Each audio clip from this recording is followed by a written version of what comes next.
But he says, for God so loved the world that he gave. He gave some part of himself. That's what it means to be in the inward quality of care, giving, love, and compassion. You want to transform. You want to see a new beginning in you. You have to first see the love in you. And you have to see the giving in you. You have to give. It is not always about the money, but it's about you giving to what you're trying to see change. If you can't see yourself inwardly giving to that thing, you're not going to become anything. And then it says here, for God so loved the world that he gave his son. God is not asking you for something that is simple for you to give. God is always going to ask you for something that is impossible for you to give. And then you give it. One of the most powerful examples is Abraham. Right? A foreshadow moment that is coming for what God would do for his people. But God first did it through Abraham. And you know what Abraham's promise was? God said it would be like the heavens and the side, and so on and so forth. So inward, God said the heavens and the ground. Right? The heavens is inward. The ground is outward. For God made man through what? The outward experience. The dirt, the clay. Right? But yet God breathed in man the inward experience, which is breath, life, right? Spiritual. So we now know, according to John 3:16, that God he gave valuable parts of him. And Abraham also, God said to Abraham, give me a very important part of you. I want that your son. No, not the second, not the firstborn son that you had with Elga. Talk to me. Not the son that you had with the mistake, or with the wrong, or with the fornication, or with not listening. I want the son that you had with Sarah, the covenant child. I want the covenant child. That's who I want. Can you give me the covenant child? Why was God doing this to Abraham? Because God already promised him that he'll be like the heavens, will be also like the earth, right? The sand of the earth, right? His descendants will be like that. So we see here that God said, I want to test Abraham if he's fit and if he's ready to do this thing. And by the way, God is always testing people. The moment you want to go to a new level, God will test you. If you're able to handle the responsibility within that office or that area, God will test you, trust me. And we saw the same thing how God tested Adam. He said, Adam, what's the name of that animal over there? And Adam said, that's a cat. That right there is a lion. That is a elephant. But how did he know? He had the inward.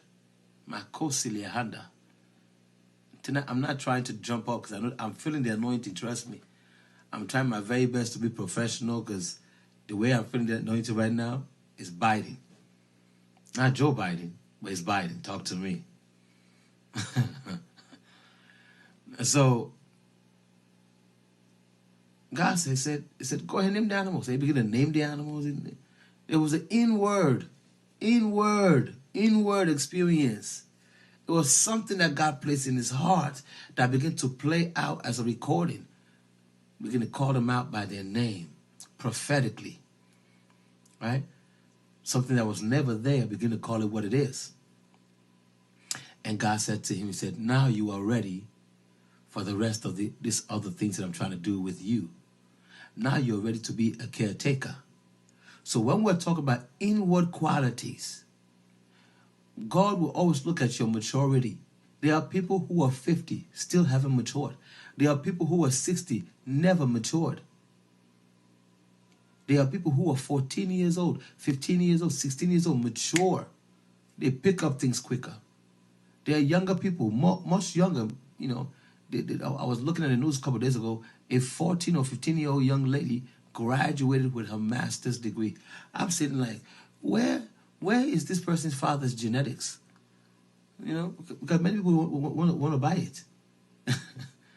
Because apparently he's smart. The father is smart, brilliant.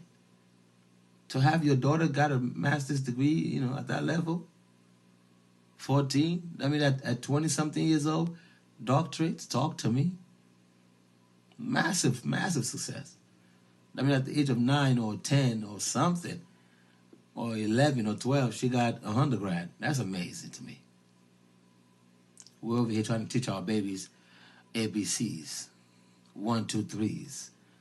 Count your numbers from 1 to 100. Well, I don't want to say calculus. You know, find the R.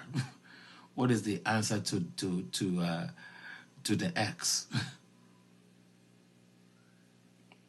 But some people are talented, they're blessed. May God add more grace to their family. But here is so important.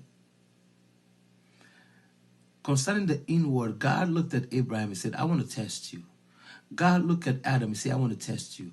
Ladies and gentlemen, whatever God want to test you, the answer is never outside of you. The answer is always inside of you.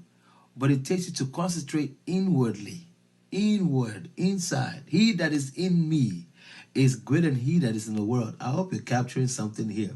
Because when you check who is inside of you, you begin to receive the answers. What Adam did was he checked what was released into his nostrils. Was just not breath only that was released in Adam's nostrils. Was a whole being. Was a whole being that was released onto Adam's nostrils. What was released onto Adam's nostrils became life and began to speak within Adam, excuse me.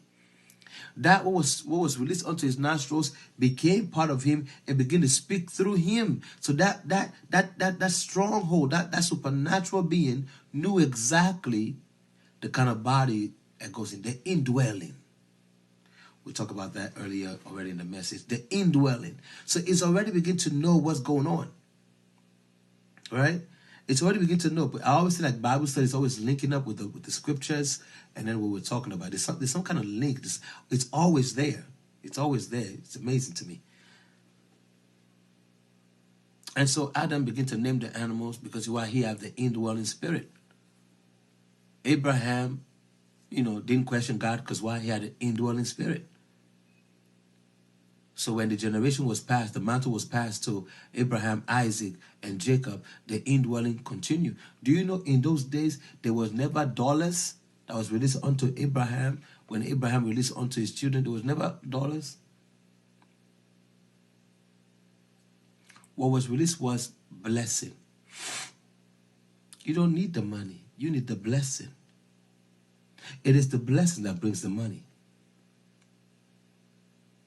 It is the blessing that brings the money. Maybe they run for the money, but never run for the blessing. If an authentic man of God bless your head, when the blessing is released, money will have to honor you. It may not have come fast, it may not have come slow, but it's coming something. Something is coming to your hand. Because there was a blessing released onto your head. And that's what happened to Abraham. Abraham blessed his son. Then his son's son blesses, his grandson, Abraham's grandson, Jacob, which later on become Israel. So the blessing here is, and by the way, if you check out right, what's so ironic about these two names is that Abraham got his name changed, and his grandson have his name changed. So that means that the grandson, right, and the father had similar behaviors. Go and check your Bible. But at the end of the day, the blessing continues. So what the grandson was looking for, he was looking for the father's blessing. Then after he got the father's blessing, he was looking for his own blessing. So he had to change his name to receive his father's blessing and to receive his own blessing. That's a smart young man. For I will not let go until you bless me. The inward quality, right? Such as care, giving, love, and compassion. So when God began to tell Adam, say, okay, name this animal, name it, do this, and then God asks Abraham, this way become powerful. God asks Abraham, say, Abraham, go and kill your son.